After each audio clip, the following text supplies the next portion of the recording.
एक महुआ एक आम जी,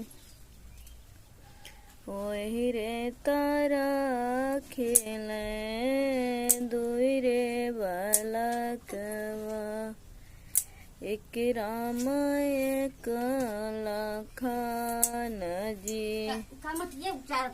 खेलते खेलत होई गे खड़ी दोपहरिया, रामा के लगल पियास जी, गंगा के आरी आरी जमुना के बीच, एक महुआ एक आम जी,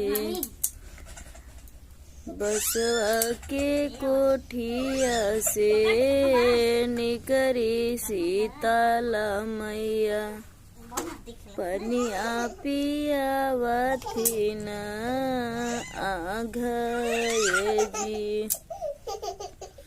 गंगा के आरी आरी जमुना के बीच, एक महुआ एक आम जी, काहे तू इतना छलत बाट्या तू स्वामी, तू ही तो है प्रभु हमार जी, गंगा की आरी आरी जमुना के बीच, एक महुआ एक आम जी।